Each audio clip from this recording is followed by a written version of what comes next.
कोई प्लेयर 97 पे होता है, टीम को जीतने के लिए 10 रन के आसपास की ज़रूरत होती है, 10 रन की ही शायद ज़रूरत थी, और उसके बाद सामने वाला प्लेयर आता है, एक छक्का और एक चौका मार के मैच जिता देता है।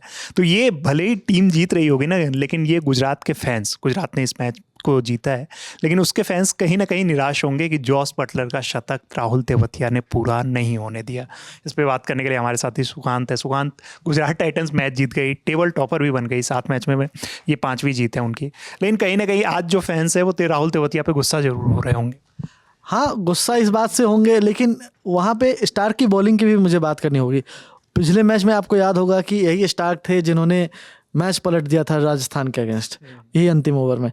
आज भी लग रहा था कि क्योंकि जब 10 रन चाहिए होते हैं तो दबाव होता है, लेकिन पहले बॉल पे जो बाहर से तेवतिया ने शॉट लगाए, उस समय भी वो अगर वो सिंगल लेकर के दे देते तो शायद वो, क्योंकि 97 पे थे, उनको 3 रन तब जी उनकी सेंचुरी पूरी हो जाती।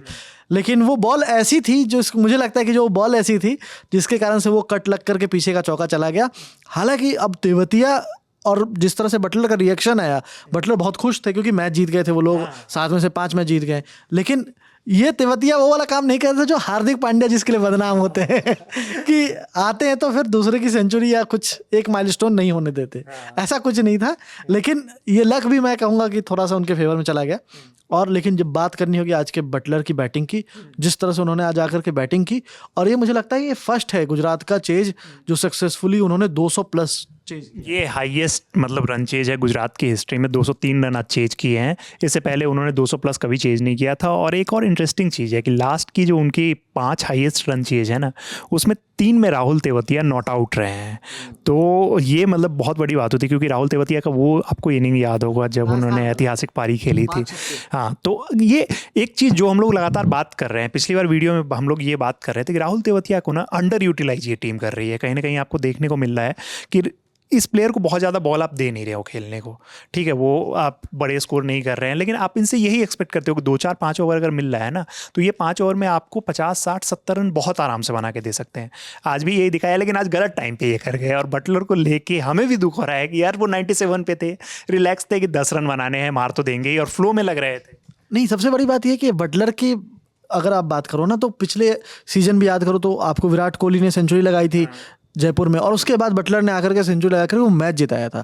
बटलर एक ऐसे प्लेयर है जिन पे इन्वेस्टमेंट आपको हमेशा काम आता है। इस बार गुजरात ने जो उन पे इन्वेस्टमेंट किया है, और जिस तरह से आज उन्होंने पूरी पारी बिल्ड की, आप देखो ना, लगातार स्टार्क जो इतने चर्चा में थे, खास करके लास्ट जो, अगर आपको याद होगा वो मैच जिसमें वो उन्होंने लास्ट में जो बॉलिंग की थी और फिर सुपर ओवर में जो बॉलिंग की थी, तो बहुत ज़्यादा लोग कह रहे थे यार स्टार्क स्टार्क स्टार्क।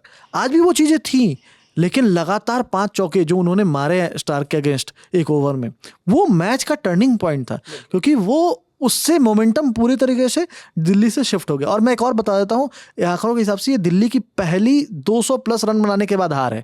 आज तक दिल्ली की टीम 200 रन प्लस बनाने के बाद कभी भी एक भी मैच नहीं हारी थी, लेकिन ये दिल्ली का एक, मैं ये कह सकता हूँ, क्योंकि देखो अब पिछले 3 में से 2 मैच वो दिल्ली हार गई, लास्ट मैच भी दिल्ली जीती लेकिन सुपर ओवर में जीती जा करके।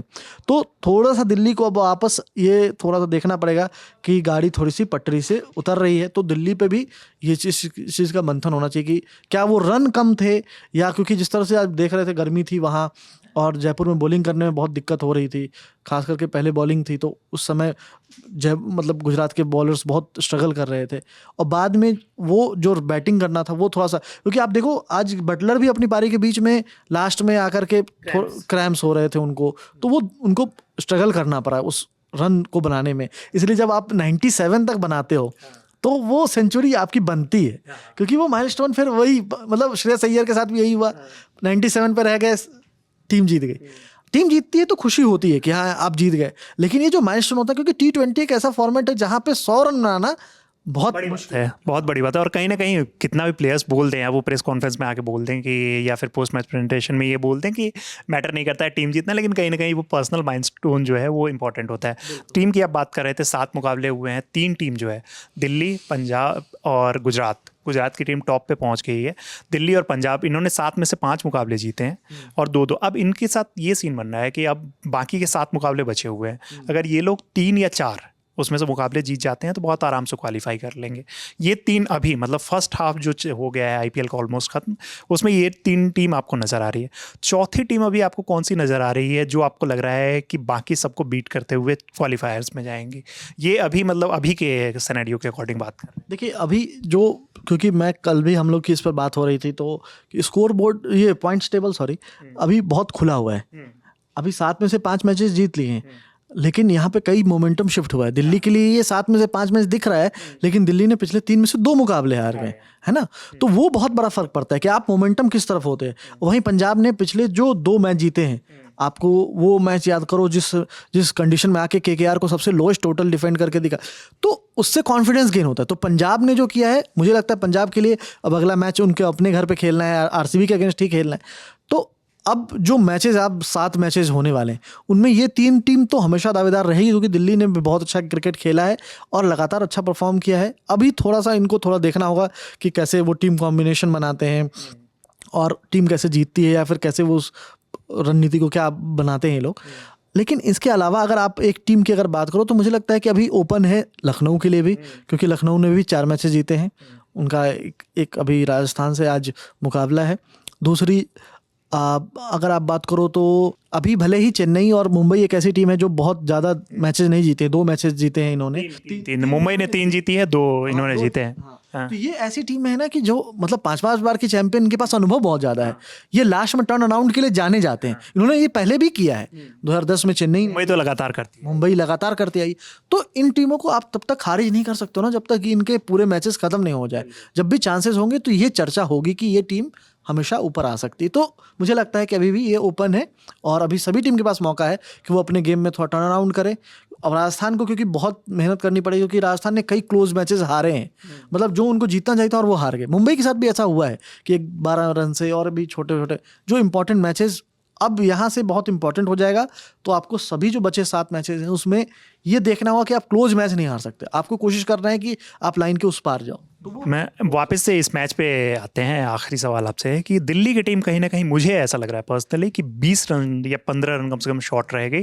जिस तरीके से उन्हें शुरुआत मिली थी और बीच में भी ठीक खेल रहे थे, लेकिन बाद में जो उनका रहा ना, कि मुझे नहीं लगता है कि आप 210-215 रन से कम इस पिच पे आपको डिफेंड करना आसान होने वाला है। ठीक है, स्टार्क पिटे और बाकी बॉलर्स भी उतना अच्छा नहीं कर पाए, लेकिन ये पिच बैटिंग के लिए प्रॉपर दिख रही थी, सपाट पिच दिख रही थी। वो जो पाकिस्तान वाली होती है ना, पाटा पिच, वैसी नज़र आ रही थी।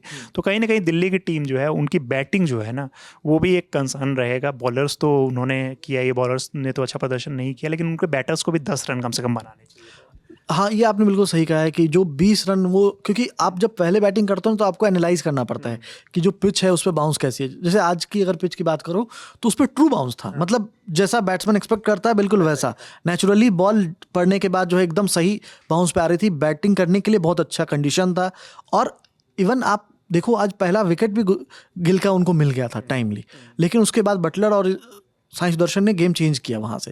लेकिन ये काम दिल्ली के लिए जो लंबी बैटिंग है ना, जैसे राहुल आज उनको स्टार्ट मिली, वो 28 रन नहीं बना सके। करुण नायर को स्टार्ट मिल गया, फिर वो कैच दे दिए। फिर ट्रिस्टन स्टब्स के साथ भी यही हुआ।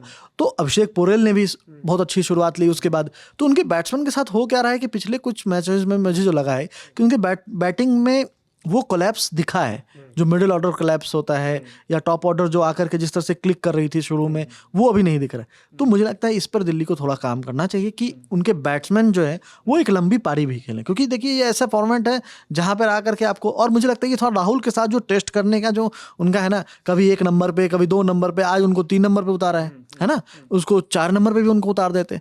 तो थोड़ा केएल राहुल एक ऐसे प्लेयर है जो आपको बैलेंस दे सकते हैं। आज जब जेक फ्रेजर मैकगर्क नहीं खेल रहे थे तो मुझे लगता है उस समय राहुल को आपको ओपन करने के लिए भेजना चाहिए था। करुण नायर ने ओपन किया, बहुत अच्छे ओपनिंग रही, लेकिन वो जो चीज़ होती है ना कि राहुल जो बैलेंस देते हैं टीम में, वो 3 नंबर पे भी आकर के वो चीज़ करते हैं। लेकिन क्या होता है ना, कई बार आप लगातार ऑर्डर चेंज करते रहो तो बैट्समैन के माइंडसेट पे बहुत फर्क पड़ता है। और ये जो इंडियन टीम में उनके साथ हो रहा था, लगभग वही कहानी यहाँ भी दिल्ली में भी उनके साथ हो मिल रही है। वैसे ही अक्षर पटेल की जो पारी थी मेरे हिसाब से थोड़ी सी धीमी थी। उन्होंने स्टार्ट अच्छा लिया था, लेकिन अक्षर पटेल की जो पारी थी वो कहीं ना कहीं थोड़ी सी धीमी। मैच में अगर आपको याद होगा तो अक्षर पटेल ने बहुत अच्छी बैटिंग की थी, है ना, उन्होंने गेम चेंजिंग बैटिंग की थी। लेकिन इस मैच में अक्षर पटेल 32 बॉल पे 39 रन, मतलब ऐसा इस मैच में होता है कि आपके लिए 32 बॉल पे अगर 39 रन बनाते हो तो वो कहीं ना कहीं मिडिल ऑर्डर में वो एक बहुत बड़ा फैक्टर हो जाता है दिल्ली की हार किया। और आपको क्या कारण लगते हैं हमें कमेंट बॉक्स में ज़रूर बताएं। और जैसे हम लोगों ने पॉइंट्स टेबल भी डिस्कस किया, पॉइंट्स टेबल में आपको क्या लग रही है कि कौन सी टीम पलटवार कर सकती है, और ऊपर की जो टॉप 3 टीम्स है उसमें से कौन सी ऐसी टीम है कि अभी भी प्लेऑफ में नहीं पहुंच सकती है। कमेंट बॉक्स में आप प्रोडिक्शन देते रहिए। मेरे साथी थे सुकांत, वीडियो को शूट किया है दानिश ने, मेरा नाम है रविराज। देखते रहिए ललन टॉप स्पोर्ट्स।